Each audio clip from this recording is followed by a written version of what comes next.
Halo Sobat, apa kabar? Ketemu lagi di channel Naga. Di sini saya akan melanjutkan film Dohua full spoiler. Tanpa lama-lama lagi kita tonton sampai habis. Xiao Yan jelas merasakan riak yang tidak biasa menyapu tubuhnya ketika dia menembus lapisan cahaya transparan. Riak ini dengan cepat menghilang ketika melakukan kontak dengan api hati jatuh di tubuhnya, sehingga tubuh Xiao Yan berhasil memasukinya. Saat dia menembus penghalang, warna merah cerah yang memenuhi matanya dengan cepat tersebar. Menggantinya adalah semacam cahaya berwarna putih krem yang berkabut dan samar. Xiao Yan segera menstabilkan tubuhnya. Tatapannya sangat hati-hati saat menyapu ke segala arah. Akhirnya, ia berhenti di kerangka misterius yang tergantung di tengah. Ruang di tempat ini jelas merupakan penghalang cahaya yang dilihat Xiao Yan sebelumnya. Mungkin karena penglihatannya, tapi tempat ini tampak jauh lebih besar saat ini. Namun, seseorang masih dapat melihat keseluruhan tempat itu dengan sekali pandang. Xiao Yan menoleh saat matanya mencari di luar penghalang cahaya. Pemimpin kadal api berwarna darah ditemukan olehnya. Ekspresinya segera menjadi serius. Dia tidak menyangka ras magma misterius ini benar-benar memiliki ahli seperti itu. Kekuatan manusia kadal berwarna darah ini jelas lebih besar dari yang dia bunuh sebelumnya. Menurut tebakan Xiao Yan, kemungkinan besar mereka telah mencapai puncak kelas Dou Huang. Hal ini menyebabkan hati Xiao Yan menjadi semakin berhati-hati. Lagi pula, siapa yang tahu kalau ada orang yang lebih kuat dalam ras kadal api ini? Jika ada, situasinya akan sangat disayangkan. Kekuatan Xiao Yan mungkin tidak akan berkurang banyak di dalam magma dengan mengandalkan kekuatan api surgawi. Namun, lawannya memiliki keunggulan numerik yang besar. Jika Xiao Yan dikepung, kemungkinan besar dia hanya punya sedikit kesempatan untuk bertahan hidup. Sial! Dunia magma ini memang tidak setenang yang terlihat di permukaan.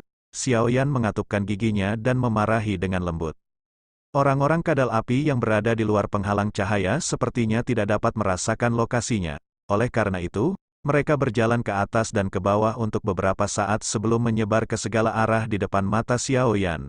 Xiao Yan hanya menghela nafas lega ketika sosok merah terakhir menghilang ke dalam magma. Dia mungkin telah membunuh cukup banyak orang kadal api di pertempuran besar sebelumnya, tapi dia juga sangat kelelahan.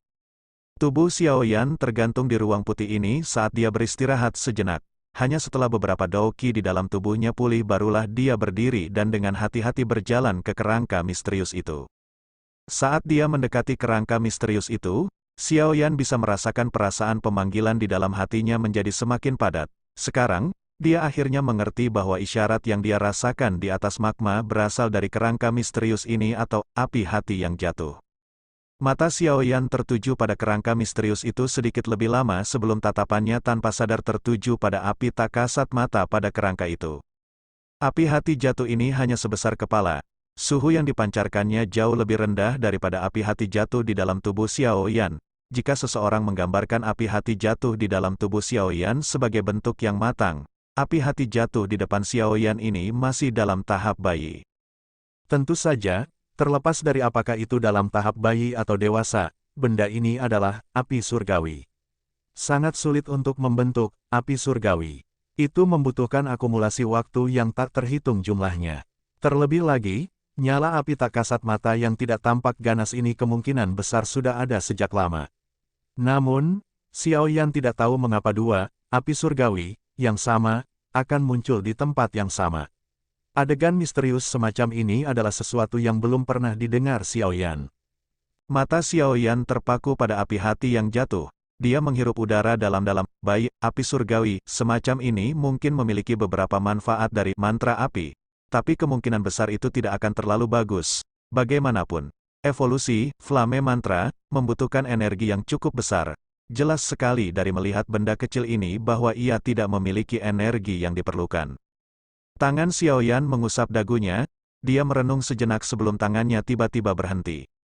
Kegembiraan muncul di matanya, bayi seperti api hati jatuh ini mungkin tidak banyak berguna baginya. Tapi itu pasti akan menjadi Zhou.